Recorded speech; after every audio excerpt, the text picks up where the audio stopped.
नमस्कार। हमारे चैनल में आपका स्वागत है। मैं हूं रामचंद्र मौर्य। विश्लेषण शुरू करें उसके पहले आपसे अपील है कि आप हमारे चैनल को सब्सक्राइब कर लें ताकि हम जो भी वीडियो बनाएं वो आप तक तुरंत पहुंच जाए। साथियों, उत्तर प्रदेश चुनाव चल रहा है। लगभग 6 चरण पूरे हो चुके हैं। सिर्फ एक चरण बाकी है जो 7 मार्च को वो भी संपन्न हो जाएगा। उसके बाद 10 मार्च को रिजल्ट भी आ जाएगा। जीत के लिए तमाम पार्टियां अपने अपने दावे कर रही हैं, लेकिन उन सभी पार्टियों को की पोल खुल जाएगी 10 मार्च को, जो दावे कर रही हैं बढ़ चढ़ करके और जो जमीनी हकीकत से हैं, जो जमीनी हकीकत के अलावा जनता की समस्याओं को, मतदाताओं की समस्याओं को उठा रही हैं। जब उन्हें उनके पक्ष में मत मिलता हुआ दिखाई देगा तब पता चलेगा कि किसकी सरकार बन रही है। अभी तो सारी पार्टियां दावे कर रही हैं, प्रतिदावे कर रही हैं। लेकिन साथियों, आज हम चुनाव पर या चुनाव कौन कहां से जीत रहा है इस पर चर्चा नहीं करेंगे, बल्कि हम इस चुनाव के दूरगामी परिणामों के बारे में चर्चा करना चाहते हैं। और वो दूरगामी परिणाम है भारतीय जनता पार्टी, आरएसएस और कट्टर हिंदुत्व का चोला ओढ़े तमाम हिंदू संगठनों की विचारधारा पर कि आखिर वे इन चुनावों को इतना मजबूती से, इतना ताकत से क्यों लड़ रहे हैं और हर हालत में जीतने की कोशिश क्यों कर रहे हैं। इसके पीछे सिर्फ मुख्यमंत्री बनाने, मुख्यमंत्री चुनने, विधायक चुनने भर की बात नहीं है। ऐसा तो हमेशा से विधायक चुनने जाते रहे हैं, मुख्यमंत्री चुने जाते रहे हैं, लेकिन इस बार का उत्तर प्रदेश का चुनाव सिर्फ मुख्यमंत्री और विधायक चुनने के लिए नहीं, बल्कि इसके दूरगामी परिणाम के बारे में बताने के पहले आपको हम बताएं कि लोग कह रहे हैं कि यह सेमीफाइनल है और इस सेमीफाइनल को अगर भारतीय जनता पार्टी जीत लेती है तो उसे फाइनल यानी लोकसभा चुनाव जीतने में सहूलियत होगी।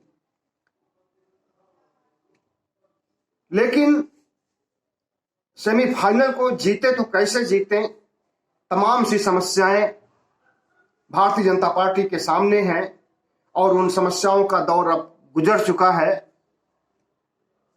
कल से चुनाव प्रचार बंद हो जाएगा और 7 तारीख को चुनाव होगा, आखिरी दौर का। और इस चुनाव को जीतने के लिए भारतीय जनता पार्टी जितना ताकत लगा रही है, उसका बूथ लेवल का जो मैनेजमेंट है जितना मजबूत है, उसके प्रचारक, उसके कार्यकर्ता जितने सशक्त हैं, पैसे से, धन से, बल से, हर चीज से, उतना किसी भी पार्टी के नहीं है। हालांकि समाजवादी पार्टी भी पूरी ताकत लगाई हुई है और अपने जातीय समीकरण को साधने में और चुनाव जीतने में किसी तरह की कोई कोर कसर नहीं छोड़ी है। भारतीय जनता पार्टी इसी तरह से बंगाल चुनाव जीतना चाहती थी, वहां भी पूरी सरकारी मशीनरी का उपयोग किया गया था, पूरी ताकत लगाई गई थी चुनाव जीतने के लिए। बूथ मैनेजमेंट से लेकर के हर तरह के हथकंडे अपनाए गए थे, लेकिन वहां उसे सफलता नहीं मिली और उसी तरह का कुछ रिजल्ट आने की यहां पर भी उम्मीद है।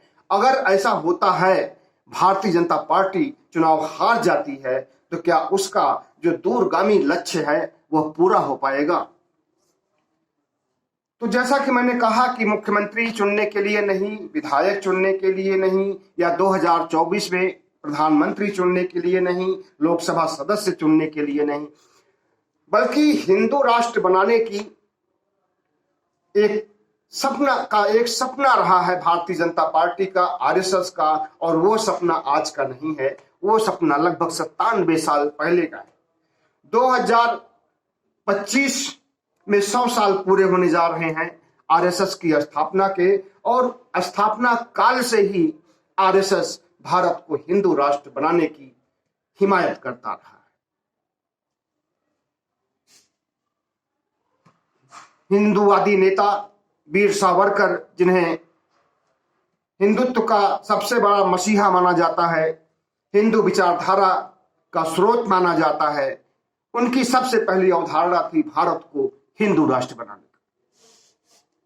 हालांकि वो पाकिस्तान बनाने के सिद्धांत पर भी कायम थे। द्विराष्ट्र का सिद्धांत उनका था कि इस देश का बंटवारा हो जाएगा और हिंदू राष्ट्र और पाकिस्तान अपना इस्लाम राष्ट्र बनाए या न बनाए, लेकिन भारत को हिंदू राष्ट्र बनाना है।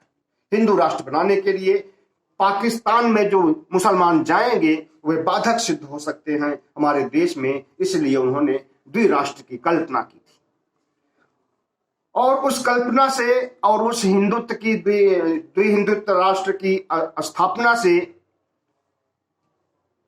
वो कुछ समय बाद मुकर भी गए थे और उन्होंने सिर्फ फिर हिंदू राष्ट्र बनाने की बात कही थी। और यहां तक कि अगर गांधी जी के प्रयासों से, जिन्ना के प्रयासों से, नेहरू जी के प्रयासों से पाकिस्तान का बंटवारा और अंग्रेजों के प्रयासों से भी पाकिस्तान का बंटवारा अगर हो गया तो इसके खिलाफ हो गए, और गांधी जी के तो इतना खिलाफ हो गए, गांधी जी के मारने वाले गोडसे के साथ सावरकर ने मिली भगत कर ली और दोनों लोगों ने मिलकर के गांधी जी की हत्या कर दी थी। सबूत न होने के कारण वीर सावरकर बच गए थे और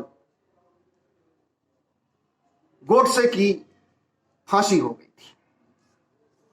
तो इनका जो मुख्य एजेंडा है वो आरएसएस का एजेंडा सावरकर के हिंदू राष्ट्र के सिद्धांत पर चल रहा है शुरू से, और आजादी के पहले भी इनका इस तरह का कुछ विचार, इनकी विचारधारा थी। 1936 से ही थी, 1925 या कहें जब आरएसएस बना था तभी से।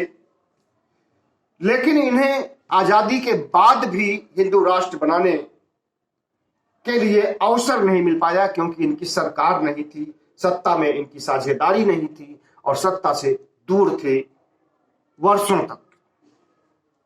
पहले जनसंघ के रूप में भारतीय जनता पार्टी थी, उसके बाद जनता पार्टी में मर्ज हुई थी 1977 में, और 1977 में चुनाव भी जीती थी जनता पार्टी, लेकिन उसे 3 ही साल बाद 1980 में हार का मुंह देखना पड़ा था।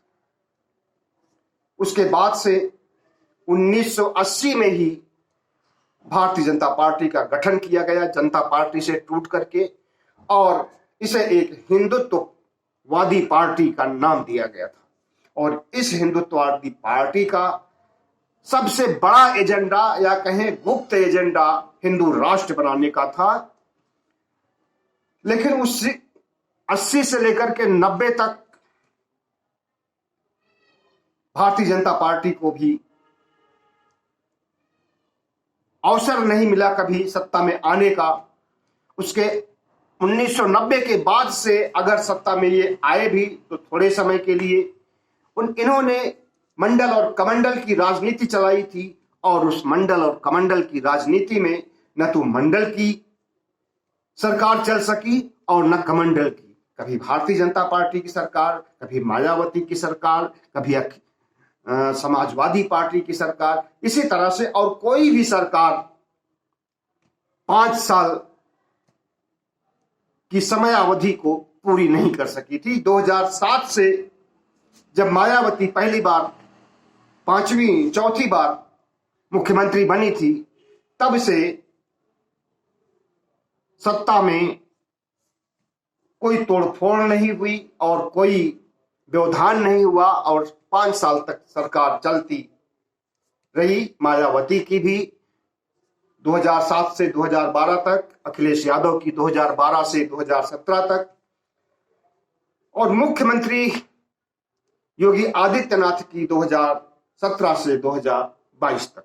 और अब 22 इस मोड़ पर आ गया है कि डबल इंजन की सरकार है, केंद्र में भी सरकार है, राज्य में भी सरकार है, और इस डबल इंजन को बनाने के लिए बनाए रखने के लिए पूरी ताकत इसीलिए लगाई जा रही है। आरएसएस भी पूरी ताकत लगा रखा है। लगभग 2 लाख आरएसएस के प्रचारक पूरे उत्तर प्रदेश में घूम घूम करके भारतीय जनता पार्टी का प्रचार करते रहे और उत्तर प्रदेश के 15 करोड़ मतदाताओं को लब्बो लुआब दिखाते रहे। जहां पर ब्राह्मणों का संगठन होता था वहां हिंदू राष्ट्र बनाने की बात करते थे, जहां पर सवर्णों की संख्या ज्यादा होती थी वहां हिंदू राष्ट्र बनाने की बात करते थे, जहां ओबीसी होते थे वहां पर ओबीसी के हितों की बात करते थे, और जहां पर दलित समाज में जाते थे प्रचार करने के लिए तो वहां दलितों के हित की बात करते थे। लेकिन वे आदमी का चेहरा, उसका बॉडी लैंग्वेज, उसका मूड भाव करके आरएसएस का प्रचार करने और हिंदू राष्ट्र बनाने का मंत्र देने से भी बाज नहीं आते थे। इसीलिए उनका कई जगहों से खदेड़ा भी हुआ है और उन्हें लोग बर्दाश्त नहीं कर रहे थे, क्योंकि भारतीय जनता पार्टी से जनता उसी समय से बहुत परेशान है जब पहली बार योगी आदित्यनाथ को मुख्यमंत्री बनाया गया था। बगैर कोई चुनाव जीते, बगैर किसी तैयारी के उन्हें जबरन मुख्यमंत्री बनाया गया था। आरएसएस की तरफ से उत्तर प्रदेश का मुख्यमंत्री बनाने के लिए प्रधानमंत्री मोदी को नसीहत दी गई थी और उसी नसीहत के आधार पर बनाया गया था। लेकिन हुआ क्या कि जब योगी को मुख्यमंत्री बना दिया गया तो पिछड़ा वर्ग अपने को ठगा महसूस करने लगा, दलित समाज अपने को ठगा महसूस करने लगा, और उसी समय से भारतीय जनता पार्टी के प्रति एक नफरत की भावना सी पैदा हो गई। हालांकि 2019 में लोकसभा चुनाव में भी अच्छी सफलता मिली थी भारतीय जनता पार्टी को, लेकिन उत्तर प्रदेश के अंदर ही अंदर योगी के प्रति आग सुलगती रही है, और वो आग उस समय मुखर हुई है जब चुनाव नजदीक आए हैं। और उसके बाद भारतीय जनता पार्टी के नेताओं का खदेड़ा होने लगा है और उत्तर प्रदेश में समाजवादी सरकार बनाने की कवायद शुरू हो गई थी, और वह कवायद रंग लाई और भारतीय जनता पार्टी का कोई भी कार्ड नहीं सफल हो सका, चाहे वो हिंदू मुस्लिम कार्ड हो, चाहे वो सांप्रदायिकता और सांप्रदायिक दंगे को याद दिलाने की बात हो, या फिर समाजवादी पार्टी और समाजवादी पार्टी के चुनाव चिन्ह को आतंकवादी ठहराने की बात रही। जितने भी कार्ड इन्होंने चले, कई कार्ड का तो इनके ऊपर उल्टा प्रभाव पड़ा है। जिस तरह से प्रधानमंत्री नरेंद्र मोदी ने साइकिल की सवारी की बात कही थी और साइकिल पर बम रख करके गुजरात में बम विस्फोट करने की बात कही थी, वो बात जनता के गले नहीं उतरी और उसका उल्टा प्रभाव पड़ा। और गांव के लोग जो साइकिल चलाते हैं, गरीब लोग, पिछड़ी जातियों के लोग, दलित समाज के लोग, जिनका मुख्य वाहन साइकिल होता है, उन्होंने प्रधानमंत्री को सबक सिखाने की बात ठान ली थी। वैसे पहले से ही नाराज थी जनता, तमाम से कारण थे, 1-2 कारण नहीं थे।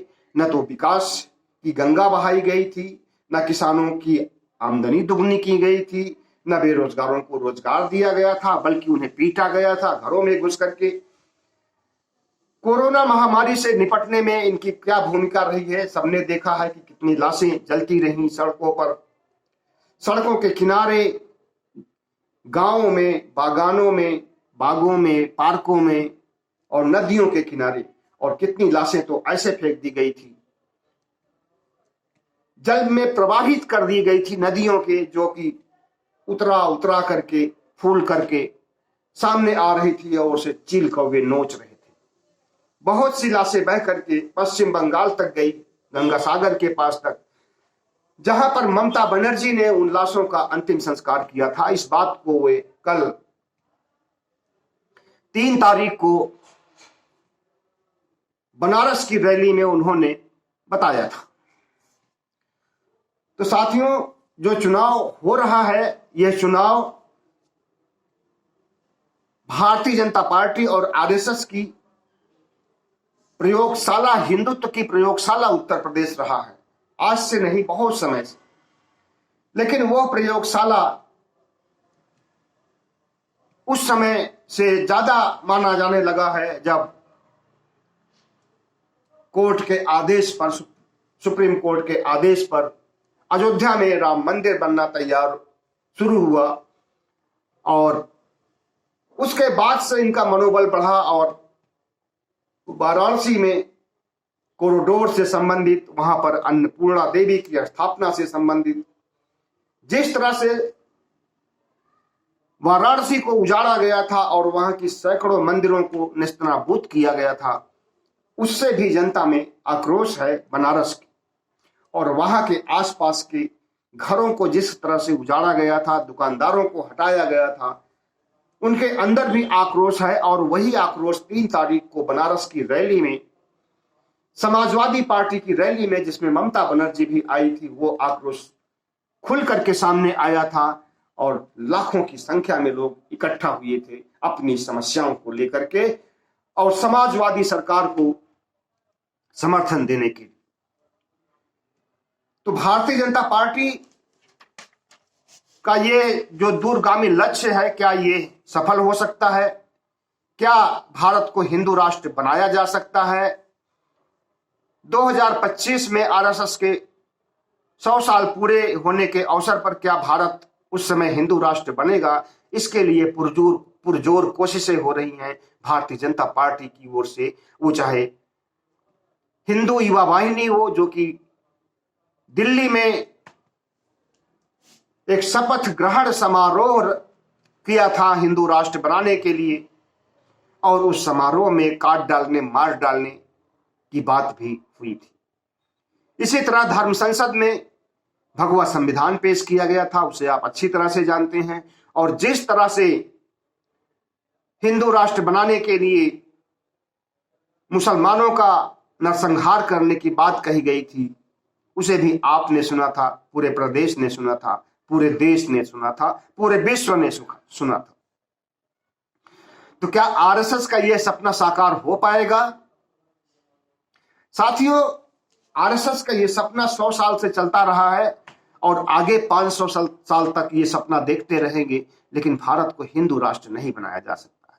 क्योंकि बाबा साहब डॉक्टर भीमराव अंबेडकर ने जिस तरह से संविधान की रचना की है, उस संविधान को बदला नहीं जा सकता है, हटाया नहीं जा सकता है, उसे रद्दी की टोकरी में नहीं डाला जा सकता है किसी भी सूरत में, जिस तरह से उसमें प्रावधान किए गए। संविधान का संशोधन हो सकता है, कुछ धाराएं हटाई जा सकती हैं, कुछ धाराएं जोड़ी जा सकती हैं, लेकिन संविधान के मूलभूत ढांचे को नुकसान नहीं पहुंचाया जा सकता है। संसद से भी ज्यादा ताकतवर हमारा संविधान है, लोकतंत्र से भी ज्यादा ताकतवर हमारा संविधान है, भारत से भी ज्यादा ताकतवर हमारा संविधान है, जिसकी रचना डॉक्टर भीमराव अंबेडकर ने किया था। और संविधान को, हिंदू राष्ट्र बनाने के लिए संविधान को हटाना जरूरी होगा, और संविधान को हटाने के लिए जितना बहुमत की जरूरत है वो भारतीय जनता पार्टी के पास या किसी भी दल के पास नहीं है, ना हो सकती है। और संविधान को हटाए जाने का संविधान में कहीं प्रावधान भी नहीं है। तो इस तरह से इनके वीर सावरकर का जो सपना था और आरएसएस का जो सपना है, यह धरा का धरा रह जाएगा, क्योंकि भारत की धर्मनिरपेक्षता को तार तार नहीं किया जा सकता है। यहाँ की साझा संस्कृति रही है, साझी विरासत रही है। हिंदू, मुस्लिम, सिख, ईसाई, बौद्ध, बहुत से धर्म और संप्रदाय के लोग भारत में रहते हैं, आज से नहीं सदियों से रहते हैं, और उनकी साझा संस्कृति ही हमारी भारतीयता है और हमारी भारतीय संस्कृति है। हिंदू संस्कृति और भारतीय संस्कृति में बहुत बड़ा अंतर है। हिंदू संस्कृति हिंदू धर्म पर आधारित है और भारतीय संस्कृति तमाम सारे धर्मों का संयोजन है, तमाम सारे धर्मों की साझा संस्कृति है। और जो हमारी साझा संस्कृति है और जो हमारी साझा विरासत है, इनके धर्म संसद में दिए गए बयान और पेश किए गए संविधान से नहीं बदला जा सकता है। और आरएसएस का जो गुप्त एजेंडा रहा है, गुप्त एजेंडा इनका यही रहा है हिंदू राष्ट्र बनाने का, और वो हिंदू राष्ट्र बनाने का गुप्त एजेंडा साकार करना चाहते थे, लेकिन संभव नहीं है। और इसी के लिए उत्तर प्रदेश चुनाव जीतना चाहते थे, क्योंकि अगर उत्तर प्रदेश चुनाव जीतेंगे तभी दिल्ली की सरकार फिर से बनाई जा सकती है, लोकसभा का चुनाव जीता जा सकता है। और अगर उत्तर प्रदेश हार गए तो समझ लीजिए केंद्र को भी हार जाएंगे, और जब केंद्र को 2024 में हार जाएंगे तो इनका 2024-25 में जो हिंदू राष्ट्र बनाने का सपना है वो पूरा नहीं हो पाएगा। तो उसी हिंदू राष्ट्र के लिए ये चुनाव उत्तर प्रदेश का इतनी मजबूती से लड़ा जा रहा है। और उसी हिंदू राष्ट्र बनाने के लिए इन्होंने साधु संतों, कट्टरपंथी साधु संतों को छोड़ दिया है, खुला छोड़ दिया है, जो कि मार डालने, काट डालने की बात कर रहे हैं। और उनके खिलाफ कोई संज्ञान भी नहीं लिया गया। सुप्रीम कोर्ट ने जरूर कोशिश किया था, लेकिन सुप्रीम कोर्ट का प्रयास भी शायद रंग नहीं ला पाया। और सारे के सारे धर्म संसद के आरोपी अभी भी खुला छूट रहे हैं, और हिंदू युवा वाहिनी के कार्यकर्ता भी खुला छूट रहे हैं, और वे हिंदू राष्ट्र की रट लगा रहे हैं। तो साथियों, अगड़ी जात के साथियों, पिछड़ी जात के साथियों, दलितों, सबसे ये अनुरोध है कि भारतीय जनता पार्टी को समर्थन न तो उत्तर प्रदेश के आने वाले 7वें चरण में देना है, बाकी चरण तो बीत ही गए, और इसमें उम्मीद के अनुसार वोट पड़े हैं, और उस उम्मीद के अनुसार धर्मनिरपेक्ष शक्तियों की जीत होने जा रही है, पिछड़ी जातियों की जीत होने जा रही है, जिनकी संख्या 50% से अधिक है देश में। और जब तक पिछड़ी जातियों की सरकार यहां बनेगी, उसके बाद फिर तैयारी की जाएगी केंद्र के लिए भी, और वहां की सत्ता को उखाड़ फेंकने के लिए। और केंद्र से देश को बेचने वाली, देश को तोड़ने वाली, और देश के साथ गद्दारी करने वाली, देश से झूठ बोलने वाली, देश से जुमले बोलने वाली एक मोदी सरकार को उखाड़ फेंकने के लिए पूरी कोशिश की जा रही है। और उसके लिए ममता बनर्जी और स्टालिन जैसे तमाम नेता कोशिशें भी कर रहे हैं, आंध्र प्रदेश के नेता भी, और हर जगह के नेताओं के अंदर एक टीस है कि किस तरह से 2022 में योगी को उखाड़ फेंका जाए और 2024 में मोदी को उखाड़ फेंका जाए, क्योंकि हिंदू के सबसे बड़े कट्टरपंथी अगर कोई है तो यही दो नेता हैं, और इन दोनों नेताओं को आरएसएस से ताकत मिलती है। और ये आज भी आरएसएस के प्रचारक अपने को कहने से बाज नहीं आते हैं, और एक सांप्रदायिक संगठन और आतंकवादी संगठन भी माना जाता है। दुनिया के देशों में आरएसएस को एक आतंकवादी संगठन